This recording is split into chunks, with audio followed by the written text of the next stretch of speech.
E aí, pessoal, vamos lá para mais uma aula hoje sobre mercantilismo. Vamos ver o que é o mercantilismo. Vocês estão vendo aí o subtítulo? A economia durante a Idade Moderna. Então, peraí, gente. Deixa eu localizar vocês primeiro. A gente está estudando Idade Moderna, século XVI, XVII e XVIII. Beleza. Vocês viram vários episódios no começo da Idade Moderna, vários fatos. Renascimento, reforma, contra-reforma, a expansão marítima, o encontro com povos diferentes, incas, maias, astecas, beleza.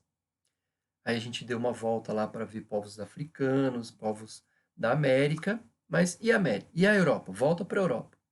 Enquanto isso tudo está acontecendo na Europa, culturalmente, como será que era a política? Como será que era a economia? Não é? A aula de hoje é para falar sobre a economia. Então, repara que eu não estou falando de um fato que aconteceu. Estou falando de uma característica, de uma grande característica. Não é? Essa característica tem um nome. Se chama mercantilismo. Né? Então, quando a gente pensa em economia da Idade Moderna, a gente pensa em mercantilismo. Agora, como será que funciona essa economia? Será que é como era na época dos feudos? Cada um manda no seu, é agrícola? Será que agora é industrial? Será que é comércio? Será que são serviços? Vamos ver. Vocês vão ver que tem a ver com comércio. Mas olha lá, economia da Idade Moderna, mercantilismo. Gente, lembra que eu comentei que no fim da Idade Média aconteceu uma aliança do rei com a burguesia para lutar contra os senhores feudais? Porque a burguesia queria ter um tipo de moeda só, um tipo de peso, um tipo de medida, queria padronizar os pesos e as medidas.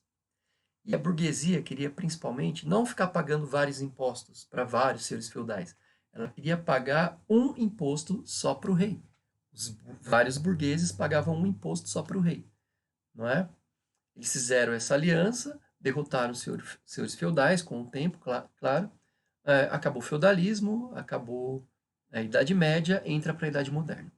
Quando entra para a Idade Moderna, então a gente tem o rei e a gente tem a burguesia, não é? Senhores feudais foram derrotados. Como que a gente vai pensar a relação econômica entre esses dois? O rei está no poder, não é? Ele é o Estado. Existia um rei da França que dizia assim: o Estado sou eu. Então, se eu falar rei ou Estado, estou falando agora na Idade Moderna da mesma coisa. Professor, mas o que é o Estado? Estado, com letra maiúscula, é um conjunto de leis ou regras. É muito mais que isso, mas aqui, para o sétimo ano, dá para a gente entender assim. Quando um rei diz o Estado sou eu, o que ele está dizendo? Ele está dizendo eu sou a lei, eu sou a regra. Hum? E na época do mercantilismo, quando ele ia pensar sobre dinheiro, sobre finanças, sobre economia, ele é quem interferia, ele é que ditava as regras. Olha lá, o Estado interfere na economia, o rei interfere na economia. Ele é quem decide.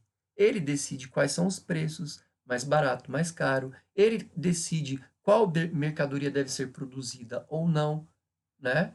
Então ele diz para a burguesia: burguesia, produzam isso, produzam aquilo. Ele decide. Ele decide taxas de importação e de exportação. Ele decide com quem ele quer negociar, com quem ele quer importar ou exportar. Ele decide, não é?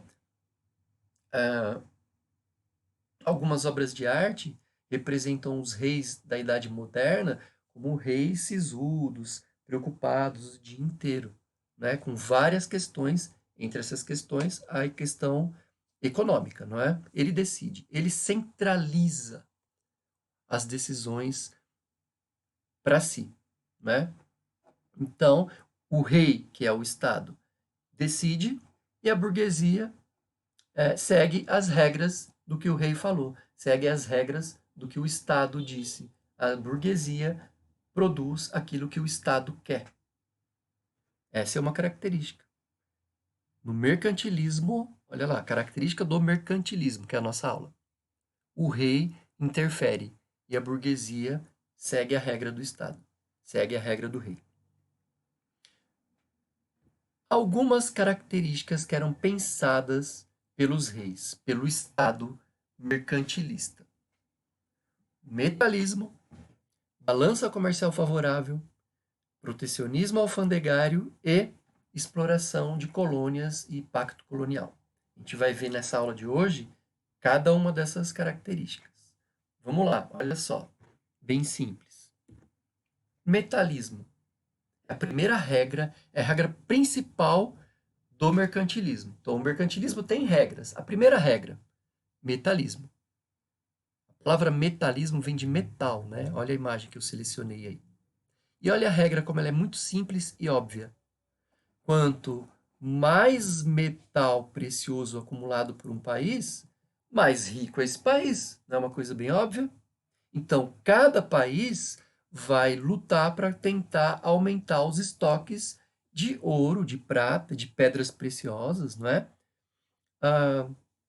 Existiram até leis escritas, né, na época que diziam assim: não pode sair do país talheres, baixelas de ouro, de prata, que são feitos de metal. Por quê? Porque eles queriam conter isso no país para enriquecer o país, não é? Eles poderiam derreter aquilo, transformar aquilo em moeda, transformar aquilo em barra de ouro, tal.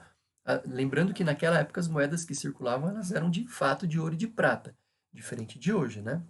Mas enfim, olha que regra simples, que é o metalismo. Quanto mais metal, mais rico é esse país. Quanto mais metal precioso, mais rico é esse país. E o rei fazia de tudo para conseguir acumular metal. O Estado fazia de tudo para conseguir acumular esse metal. É uma regra bem simples, bem óbvia. Metalismo. Outra, balança comercial favorável. Gente, imagina uma balança. Quanto mais você vende, mais você recebe dinheiro. Portanto, a balança fica favorável para quem vende mais. Se você compra muito, quer dizer que, teoricamente, pela lógica, você gasta muito. Então, você não consegue acumular aquele metal que o rei queria. Então, ele queria que a balança comercial fosse favorável. Portanto, cada país queria vender muito mais do que comprar. Porque se você vende um produto, você recebe em dinheiro, em ouro e prata. E, portanto, você acumula para o seu país para obedecer à primeira regra, não é? E como que a gente consegue que a balança fique favorável?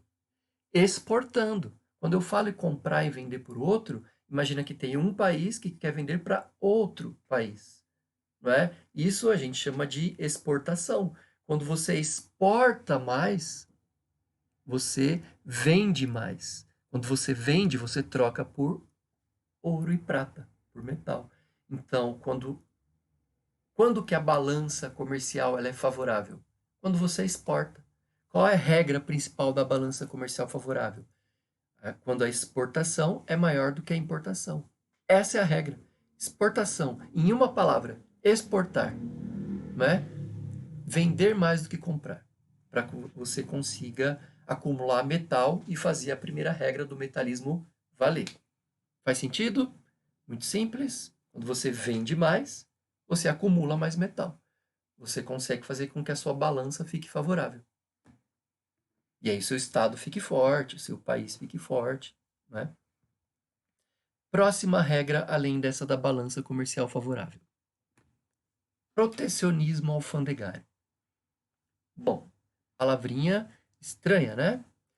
A palavra protecionismo pode ser entendida como um sinônimo de proteção, tá? Protecionismo, proteção. Alfandegário vem de alfândega, né?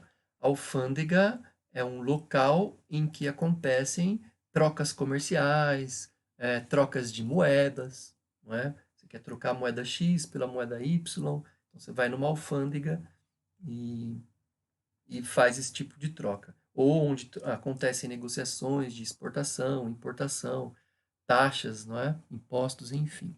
Então é um lugar que na Idade Moderna eles queriam proteger. Eles querem proteger para conseguir proteger a economia, para conseguir proteger os metais que não deveriam seguir. E como eles faziam isso? Olha lá, através de impostos. Então, exemplo, eu quero vender a caneca do meu país X para o outro país. Eu quero exportar, né? Então, eu quero exportar para o país A, eu quero exportar para o país B e eu quero exportar para o país C, não é? O país A, ele vai cobrar um imposto para eu poder vender o meu produto no país dele. Aí vamos supor que ele cobre 20%. De 0 a 100%, 20% fica para ele, né? E eu vou pensar na proposta, certo? O país B cobra 30%. Então, de 0 a 100% do que eu produzi, 30% fica para aquele país. É o imposto que ele cobra. Eu vou pensar. Por enquanto, está valendo mais a pena negociar com A, né? Porque daí eu vou ter que pagar 20%. Aqui eu tenho que pagar 30%, eu tenho que pagar mais. Não vale a pena, porque daí eu não vou conseguir acumular tanto metal. Você vai no país C e o país C cobra 40%. Você fala, não, nem pensar. Fechou, das possibilidades que eu tenho, eu negocio com o país A, porque eu pago menos. Vale mais a pena para mim, não é? O que o país A está fazendo? Está protegendo a sua economia. O que o país X, que sou eu, estou fazendo? Estou protegendo a minha economia, porque eu estou gastando menos. A ideia é acumular mais metal. E assim acontecia a relação entre todos os países, né? Cada um criando as suas regras, cada um criando os seus impostos. Claro que eu dei exemplo da caneca, mas pode ser para qualquer outra coisa e para impostos diferentes, valores diferentes para produtos diferentes. E assim os países iam se equilibrando ou desequilibrando, mas sempre com a intenção de equilibrar a sua economia, vendendo mais do que comprando, para acumular mais metal e obedecer a primeira e a segunda regra, certo? Então, protecionismo alfandegário, que é essa terceira regra aqui, tem a ver com taxações, tem a ver com impostos para tentar proteger a sua economia. Isso é o protecionismo alfandegário. Próxima. Exploração de colônias e pacto colonial. Vamos entender, gente. Lembra que eu falei que lá no começo do século XVI, povos europeus, no processo de expansão marítima, encontram novas terras. Essas terras vão ser colonizadas pelos europeus, né? E essas colônias, então, que vão ser exploradas, colonizadas ou povoadas pelos europeus, vão passar por esse processo de exploração. Vão ter que passar por esse processo chamado pacto colonial. Olha, eu coloquei, existiram várias colônias, né? Eu coloquei uma aqui. O Brasil passa a ser uma colônia que pertence a Portugal, metrópole portuguesa. Eu poderia ter colocado Argentina como colônia, Espanha como metrópole? Poderia. Eu poderia ter colocado Chile, México, Cuba, Haiti como colônia e Espanha como metrópole? Poderia. Eu poderia ter colocado o nome das 13 colônias inglesas, né, que vão gerar os Estados Unidos, como colônias e colocar a Inglaterra como metrópole? Sim, então, a Inglaterra dominou 13 colônias inglesas. O Brasil dominou a colônia portuguesa, desculpa, Portugal dominou a colônia portuguesa chamada Brasil. A Espanha, que é a metrópole, dominou várias colônias, né, que vão se tornar os países que hoje a gente se chama de Argentina, Uruguai, Paraguai, né, Colômbia e etc, certo? Então, as colônias estão aqui na América e as metrópoles estão em Portugal. As principais colônias, as principais metrópoles, Portugal, Espanha e Inglaterra, certo? Tá. Isso é a exploração das colônias. Claro que tem mais detalhes, mas depois a gente vê. Agora, eu quero falar do pacto colonial, né? Assim, eu coloquei esse esquema. Existe a metrópole, que está na Europa, existe a colônia, que está na América. O que a metrópole oferece para a colônia? Oferece produtos manufaturados e pessoas escravizadas para trabalhar na colônia.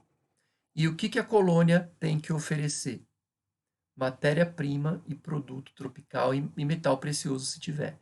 Então, a colônia trabalha para oferecer cana, algodão, ouro, prata para a metrópole, e a metrópole obriga, então, a colônia a comprar produtos. E isso é o pacto. Só que tem um detalhe nesse pacto: exclusividade. A colônia só pode fazer essa negociação com a sua própria metrópole. Então, por exemplo, o Brasil não pode. É uma colônia? É. Mas ele só pode fazer esse comércio com a sua metrópole Portugal. Não pode fazer com a Espanha nem com a Inglaterra. Ah, professor, mas a Espanha e a Inglaterra também não são metrópoles? São, mas de outras colônias. Não é? Exclusividade. É um pacto. Não é? É um pacto. Olha, Brasil, você só pode negociar com Portugal. Ponto. Ah, beleza. Não tá, né? É uma colônia, tem que obedecer às regras da metrópole. E é claro que esse tipo de exploração, né, gerava renda para a metrópole. Lembra, o nosso assunto principal não é como conseguir dinheiro e metal na época do mercantilismo? Como pensar a economia? Não tem várias regras? Uma dessas regras para conseguir dinheiro no mercantilismo é explorar metrópoles, explorar colônias, ou seja, fazer com que essas colônias ofereçam de forma exclusiva matéria-prima, metal precioso, produtos tropicais para a metrópole, porque daí a metrópole consegue acumular metal precioso para si e não para os outros. Acumulando mais metal, ela obedece à primeira regra, que é o metalismo. E aí o país fica mais rico. Claro que todos os países vão querer usar essa mesma lógica da exploração. Beleza, gente? Então, vocês viram metalismo, balança comercial favorável, metalismo, quanto mais metal, mais rico. Balança comercial favorável, exportação. Exportar para vender, para acumular capital. Protecionismo alfandegário tem a ver com os impostos. Os impostos protegem o seu comércio, a sua economia, o seu mercantilismo. E explorar a colônia para juntar metal precioso, não é? Fazer através do pacto, você quer exclusividade. Beleza, gente?